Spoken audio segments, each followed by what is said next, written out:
This is J. This is A. And this is Mocksicated, where we drop the booze and walk through the reality of life alcohol-free. So grab your favorite mock, get ready to laugh, and let's get Mocksicated.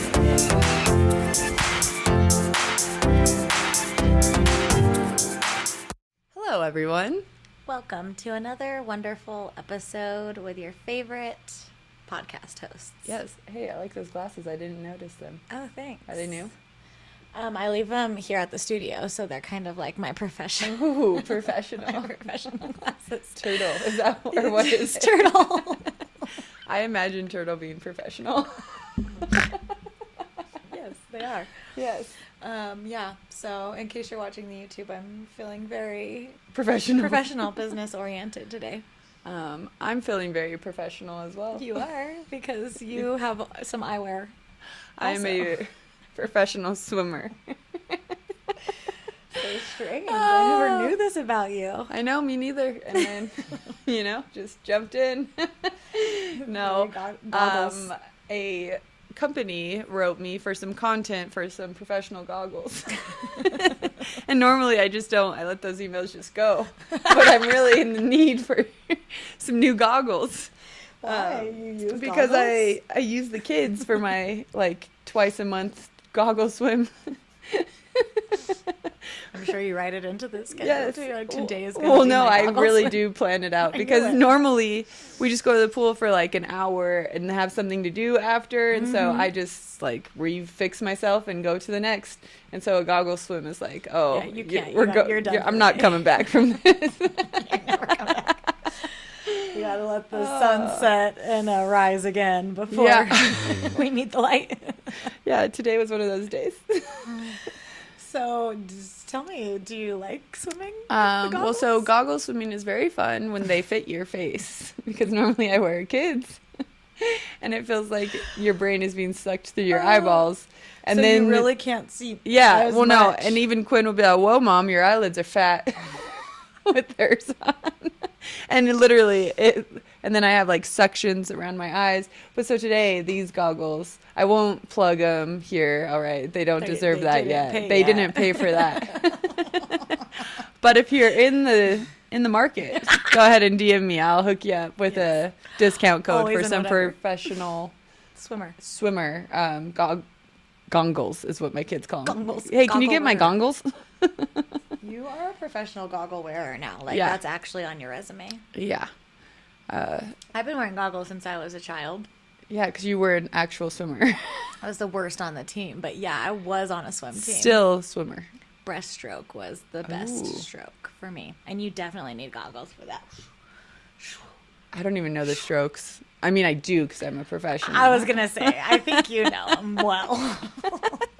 I think you're really good at freestyle, if I had to guess. I wish I could swim more, but it's just not really in the cards for my family this summer. We didn't have a membership.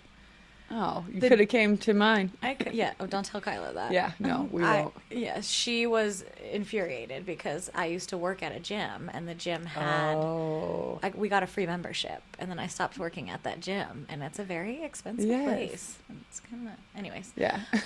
And so she was just dying for us to get a membership, and I kept telling her it's expensive, and she's like, I won't eat this, and I was like, no, it's not. It's not how we're doing it. So we don't go swim that often. We're usually watching TV instead. Yeah. Oh, we watch TV and then we go swim and then we come back and watch more TV. It's a nice break. Yeah. From the consumption. Yes. Of the media. Yes. Dun dun dun. You are what you eat. I mean, watch. You are what you watch. I am. No, truly. I'm proud of it. It depends what I'm listening to, book-wise. You probably turn into it too, for a little bit. I feel like, yeah, you'll Yeah. get a little vampire-esque. Oh yeah, no, I definitely 100%. Even my TV shows, if I watch a rom-com, then I'm gonna be skipping to bed all happy, and then if I watch a murder mystery, I'm looking behind my shoulder. Literally, I am an immersive consumer. Whatever I'm consuming, that. I am. Which is why we had to stop consuming alcohol. Yes, because I was turning into a dark eyes bottle. I just became the messes that I was watching on TV. Actually, worse. Oh my gosh, I think it was worse. we really could. I mean, even as sober people, we could have a reality show. But as like Jersey Shore, how about New Mexico Sunrise? I was gonna say shore. How about the Rio Grande Shore? We could have Tingly Beach. Tingly Beach. Oh my God, we could have had a very Very good reality show. Yeah. We were insane. We were Someone actually told me the other day, oh yeah, it's a good thing you quit drinking because you'd probably be in prison. And I was like, I'm not offended, but also like rude. Who says I wouldn't be in prison anyways? Yeah. Sir, ma'am. It was a man. Oh, yeah, always. Always a man. Someone the other day was talking about alcohol and they were like, he. And I was like, who are you talking about? And they were like, alcohol's definitely a man. 100%. And I was like, oh my God, you are right. Jim, Jack, Tito. Oh my God, All they're men. even named men. Goose. I was trying to think of other names. Jose. Don. Dom. Oh my gosh. Look at all these men. There's not one There's female. not. Tequila No. Rose. Oh, ew. That was the first Sick. night I ever drank. Had some of that. Ugh. Consumed. Rose milk. Ooh. That's what it reminded me of. It's like a That's thick. what it it's like is. milky. Yeah, it's rose milk. Ugh. So that's Anyway. what we're talking about today.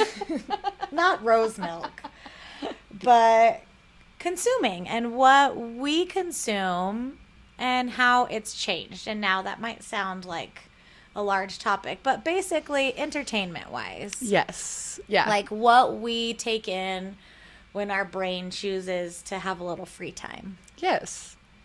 And it's definitely changed. I mean, obviously we're older and we're mothers and we're so much cooler. Yes. But it's definitely changed since we stopped drinking alcohol. So let's get into a little of what you consume. Well, so when I'm not watching TV, I'm listening to a book. Yes, always. Yes. And that changes my mood dramatically.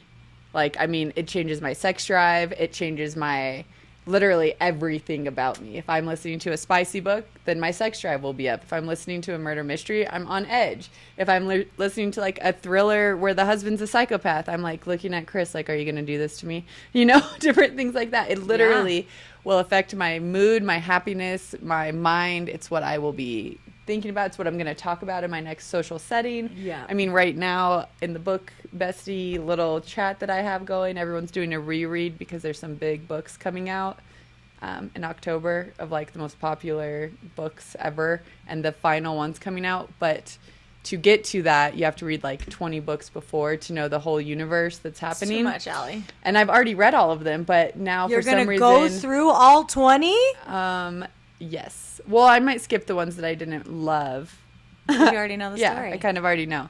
But yeah, Wow. and so even all of that, it's like consuming a lot of my brain space. Do you plan or like, okay, like say you're having a night where you're by yourself and Chris is asleep. Are you like, okay, well, I can't watch a thriller? Or are you like, no, this is when I watch a thriller? Or do you not even think about it? You just turn I don't on. even think about it. And it's weird because at night I watch TV. Like I don't listen to a book. I listen to books during the day when I'm like books, cleaning and doing different things. At night it really is just like it's usually like lately it's either like a rom-com or a true crime like documentary, and then I'm like I can't sleep. I like that combo. Yeah. I feel like that's a beautiful combo. I've been listening to or watching more rom-coms lately. Well, they're having a comeback, and I Yeah. think that that's another thing too, because when we talk about like what we consume, obviously there are very niche things that like we have the internet, so we can go explore any avenue that we want. But like usually if we're consuming them, other people in the general public are consuming them as well. Yes. So it's kind of like this is where all of our minds kind of are. And you're talking about, you know, like your whole little bestie group who is going through this entire series. And so it's like to think about the ripple effect of all the people that they interact with, all the people you interact with that are kind of getting into these scenarios or situations. I feel like I actually consume the same things. as do. when I drink. You do. But I have taken things out. I would say I think you watch them differently. Yes. Well, yes. And then there's things like that I truly liked before that I have a hard time consuming again. And there's things like that because of like not just drinking, but like the state of the world or certain people that we have now found out are awful people. And that kind of stuff affects me a lot. So if I am consuming something or watching something, scrolling on my phone, I consume a lot on that. If there are people that this is my very like Libra empathetic side and then my Scorpio side at the same time. If there are people that have like harmed or hurt other people or have come out and they're horrible humans and we never knew that, I can no longer enjoy like I used to, which is really sad because there's lots of albums, there's lots of songs that were like definitive to who I was growing up that I no longer listen to the same way or can. But I also feel like when it comes to like shows and movies, there are movies that, and I know that we've talked about all the movies that raised us and stuff on here, but those specific movies I have a hard time watching. There are some that are so nostalgic, I like old school, that I will probably always kind of put on, but there are others where it's just like purely drinking that I don't think I could ever watch. I don't know if you remember this about me, but in my early like 20s, 19, I watched a lot of drug movies. Yeah, I think we all did. Like Blow, Requiem for a Dream, Candy with Heath Ledger. Ugh, they all are so cringy. Like when you think about even Fear not and like Loathing. just a bad, like not the same meaning of cringe now. Yes. Like they make you physically feel sick. Cringed. And like that movie too, one that comes up in my mind that I had on DVD is Kids. Oh, that movie is so hard for me to watch. I can't watch it. I don't think I could ever watch that movie again. And there are so many that I was just so immersed in. And I remember one specifically, Spun. Spun with Brittany Murphy. Yes. I would watch that and I would honestly start to feel like my teeth I feel like shatter even and, Fight like, Club goes in that too. Like the way, like the in and out of personalities. I don't know if it's as much drugs, but like that, I feel like fits in that genre with them. And I think if you have like experience in any of these areas or wounds or trauma in any of these areas, like it is so much easier accessed in the body when you're like watching it. Mm-hmm. And sometimes you choose to put yourself in those situations. Sometimes it can be healing, but like for the most part for me, like I don't think I could ever watch any of those drug movies again. No. I'm like, I know what happens in them, but I feel like seeing it I'm so immersed in what I consume. I don't have like, I always tell people I can't compartmentalize. Yeah. I would be like I would love to be a therapist, but I don't know that I couldn't take things home with me. Yes, no, totally. I can't like watch something and like then put it away. Yeah, it becomes me, like you said. And so yeah, but I think to your point too about like watching things differently is I've always watched Housewives, 20 years, baby. Mm-hmm. Girls Trip is premiering or just premiered, and it is celebrating that it has been 20 years of Housewives. So Real Housewives of Orange County premiered March like 31st or 20, something like that, 2006. That's crazy. While we were still in high school. And I watched it. And I remember that was when it was more for my mom's age people. Yeah. But I watched Bravo with my mom. Yeah. And so I have been consuming Housewives for 20 years straight and everything else that Bravo has put out with it. And I think when I was in my drinking state, watching all the drinking and debauchery validated me. Yes. It made me feel so much better about my horrible things. And I also would always think about, like, what would I do if, like, I did have a reality show, if I did have camera crews, and then I would have to watch how I was back drunk. That was stuff I used to think about back then. And now it's been so nice because there are like so many sober Bravo celebrities, so many sober housewives, so many sober curious housewives.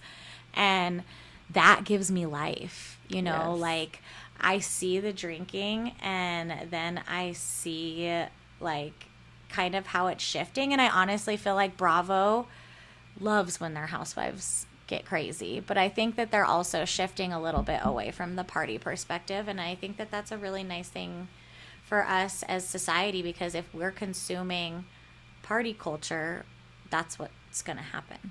Well, and that's what all we consumed, I think. Like, Yeah. whether or not it was like the movies, Sex or party. it was like the real world, you know, like Yep. Rock of Love, all of those things that we thought spring was breaks. Yeah, the spring breaks that we thought were normal for 17, 18, 19, 20-year-olds to be experiencing, that is not normal at all.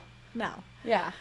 Yeah, and so I think it's really good to like notice the shift in some of the things that if you are a lifelong watcher, and even if like for me, I watch Friends. Everyone knows Friends is my comfort show. Anytime it's on the TV, I will put it on.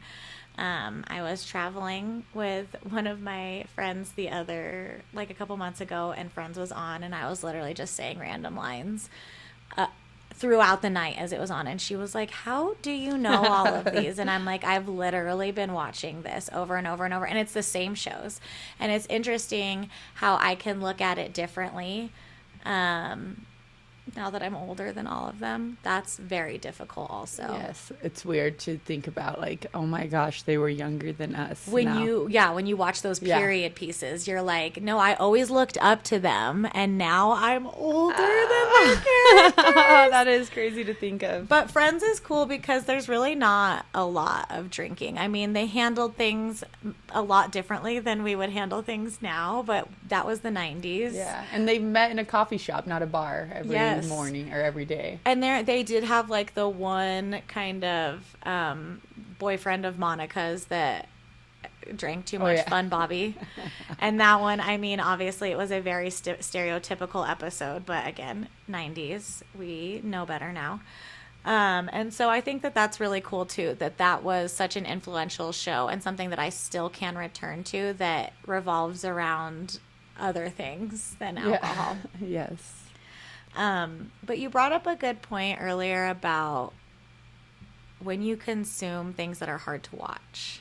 Yeah, and I mean, it's very noticeable in my mood and all of the things. And sometimes I will literally be like, okay, like I need to listen to a different book. I need to turn this off. Like it's affecting my reactions. It's affecting, and it sounds like even kind of stupid, honestly, to say that, to be like, oh, you know, it's affecting every part of me. But when you consume, like really though, like if you're having a bad day or in a bad mood, maybe don't go watch a murder docu-series by yourself at home. Never. You know, like I feel like that's when you should be the most intentional about like, what am I gonna actually look at right now? What am I gonna listen to? What music am I gonna put on? What? Because that's another part of music that I feel like our culture has shifted a lot in, where like all of the songs were very party centric. We would sing songs.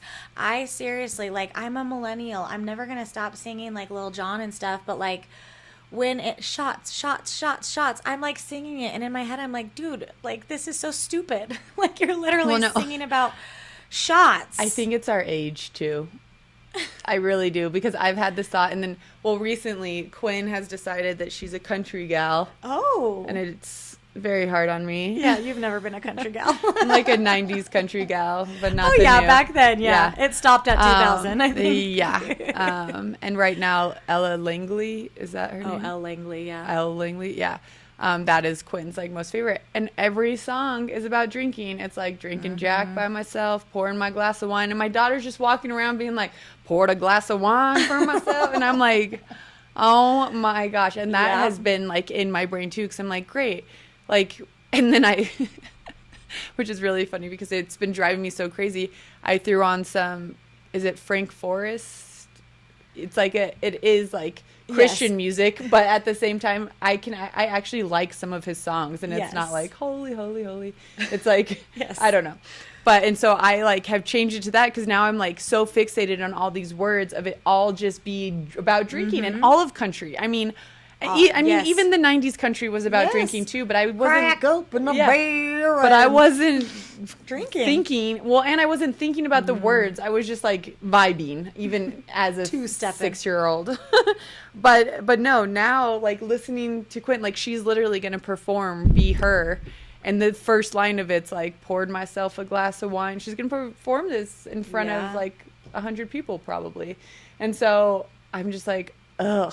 And so there's different things that you don't even realize you're actually consuming when you are like trying to relax and different. It's like a little brain worm that goes in there and like it's gonna sit in there. And I think about this. I feel like we talked about this a little bit in one of our episodes because I know you talked about going to like get a facial with like hardcore metal on and then coming out relaxed and like me blasting hardcore metal. And I think that's something that I'm very intentional about is like the music that I like. It has to match the mood. That honestly might be like more of an obsessive control thing, but like I am very like what mood am I in? What does my body need? And if I put something on and I start feeling, I always feel it in my chest first. Like it's got to change because that is something that I use to soothe me. That is something that I'm using to kind of like calm me on my drive or whatever. And if it is amping me up, if it is like there are some Taylor Swift songs when me and my husband are having a hard time, I literally can't listen to. Yeah. Because I'm like, I will just turn into a puddle. Like I have to be so intentional about that. I think that all of us want to be intentional about doom scrolling, but I think that that's probably where we are the least intentional about what we're consuming. Well, and too, I think when you're doom scrolling, you don't know what you're going to see or what's going to pop in your feed, which we all have like curated algorithms, but at the same time, there's still that random thing. And then you're like, never mind. Actually, it's inappropriate. I'll tell you about that later. Well, and it's so true because it knows what you're watching and it knows what you're liking, and sometimes I feel like it suggests like extremes or like puts random things in there. And this is gonna sound crazy. I need you guys to remember that I am a Scorpio and there is a part of me like I don't do the crime murder mysteries. I don't really watch SVU anymore, but my latest hyperfixation is police cam videos.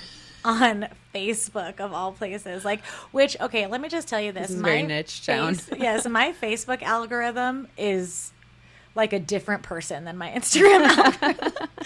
I feel like if you really wanted to know who I was, like where the cobwebs are in my brain, you would look at my Facebook algorithm. But yeah, I sit there and sometimes like, cause they break them up into parts. They need to get their views, you guys. I know the game these people are playing. But I will be addicted and I will go and look. Like if I can't find a part 3, I'll look up how a case ended and I will be in it for like I'll give myself like an hour to doom scroll and then I'll be like, oh my God, I've literally been watching police videos and like people screaming at each other, horrible things that people are accused of. And I'm like, I can't do this. I somehow like husbands getting caught cheating has gotten in my algorithm. Have you seen there's literally videos of the wife catching them cheating somehow. I think that's on my TikTok or something somehow, because I was like, how did I see this? And I will like for like They're an addicting. hour and then I'm like, oh my God. And then it just, you reminded me of that because I'll go and be like, well, what happened next? Yeah, you have to know too. Yeah. And I feel like that's another thing. It's like they're doing exactly what we are doing, exactly what they want. And we're not the type of people that compartmentalize, so we're literally like so invested in so where did he go? Is she still there? I'm like, I need to know if this person was convicted. I need to know, because I'm always watching the police cam. So a lot of times it stops when they get to the jail. It stops and I'm like, I could see you like looking at the court records. Yes, dude. Jess could be a private eye, so watch out, everyone. I will one day. Okay, you'll just never know. And yeah, it's something that I feel like has come up lately, and I'll like talk to like my close friends, especially Devin. He'll be like, Jess, you got to stop. And there is a certain point, it's kind of like my Facebook commenting I do, but like it's filling, hitting a certain need, it's hitting a certain entertainment need, and then I need to be cautious of when it stops, Yes. of when I am too The invested. awareness is needed. Yes. And honestly, I've talked about this with so many different sober people too, even about quit lit, how sometimes just consuming too much of it. Like they're like, if I listen to another like memoir, I'm gonna lose it. And I'm like, stop listening to that. Like, go watch a movie, like a different something, you know, like all these things. I accidentally recommended a movie before I watched it, and it was like the saddest rom-com ever. It's like basically like a P.S. I Love You, but of today. And I was like, Allie, don't ever do that again. I recommended it off of scrolling. I was like, oh, they're cute. I can't wait to watch this. And I told someone, I was like, go watch that. And she wrote me instantly and was like, why would you? Now I'm in a deep depression. And it just goes to show that like truly what you consume is going to alter your mood. It is going, and especially if you're having a craving or if you're feeling triggered, if any of that, don't go watch old school. Don't go watch certain things, you know, like be intentional, just like Jess said about the music and the setting, just different things like that. Like we do have some control in that. And I think that we forget that like we can be in control of what we consume. We can stop watching something when it's making us itch or making our hearts beat too fast, you know, like there's so many different things. And when we're living an alcohol-free life, sometimes it feels like there's things that we can't control. This is something that you can. Totally. And I think too, when it comes to the quit lit, like I said, it at one point it was helping you, and it helps you to a point. When we are on a path of healing, that can be our new addiction. And so we are consuming, you know, whether it is your alcohol-free journey, you're consuming all the quit lit. Some of us go into a spiritual journey after sobriety because, you know, we are seeing things clear. That can be all consuming. You know, I have clients that remind me of myself when I first started going on my spirit journey, and I'm just like, I need to know everything. I need to do all the things. I need to know all the things. I need to figure all of this out about my past life and this, and this. And it's like if you try and take all of that on, you're not going to be able to see what matters. Yes, you lose sight. Yes, you lose sight. You're flooded by other people's things or information, and it's like we have the rest of our lives, so you get to have control. I love that you pointed that out. You get to have control over what you are taking in. Yes. You know what's most important about that is when we were drinking, we weren't in control in so many things. Like the first time I ever watched Pulp Fiction, I was wasted drunk. I don't think I was old enough to see the horrible things that I still remember happen. I mean, I've seen it a couple times, but I usually fast forward through the parts that are really hard and graphic for me to watch. And I had no control of that. I'm drunk at someone's house. They're playing it there. And it, you know, you're consuming words and emotions and feelings and frequencies even when you're blacked out. Yeah. No, you just reminded me of, because I'm a very scared person, even though I do watch like murder mysteries, but like actual like horror movies and stuff. Like, I mean, I had nightmares all of my life. Like I used to think rum gave me nightmares, but no, it's just my brain. I've always had nightmares. And there was a weird time in our like early 20s where I did watch all the scary movies, and I don't think I really actually wanted to. It was my drinking, and it was the people I was around that wanted to, and then I would not sleep, and I would have nightmares of being skinned and the craziest dreams and all of that. And it's like literally, even when we're sleeping, our brains are still thinking about what we consumed. And it's just, this is something we can control. And it's such a gift to get that back and to be like, you know what? It's the same thing as like, I don't have to stay here anymore. Yes. I don't have to be friends with these people anymore. I don't have to keep watching this story about the children who escaped from their house because it was a house of horrors. Like, I don't have to do it. Yes. And we get to decide that, and there's nothing altering us anymore. So just being just happy and mindful and aware of consuming things, but more than that, like how it is making our body feel. Yes. Sometimes we are people that feel it with our brains first and our thoughts. Sometimes it hits our body first. So always knowing what your point is, where you feel the tightness or you think I need to go or I need to stop consuming this, and trust yourself. Yes. She said it perfectly. So I hope that you have the best, wonderfulest day ever. Consume rom-coms, but not the one Al recommended. Voicemails to Isabel. It's just sad. Oh, It's that you can already sad. tell. If Oh, you tell my- me it's P.S. I love you, and then voicemails to Isabel, I already know what the whole movie's It's so about. sad. And I never Chris want tried to watch. sit down and watch it with me, and within 5 minutes, I was crying, and he was like, "I'm out. I gotta go. I gotta go." And I was like, "Okay, I can't leave. I have to see this through." He's like, "There's only 5 minutes in." I was like, "See," and the right then and there, should have stopped. Should have stopped. Should have listened to yourself. Couldn't. I will say this: Irish girl does love a little P.S. I love you. Yes. But, But I mean, I'll cry the whole time we in bed with digress. her. Yes, me too. She does it so good. She Hillary does. Swank. Oh, that swink. Swanky girl. All right. You wonderful Moxicators. We love you, babes. Talk soon.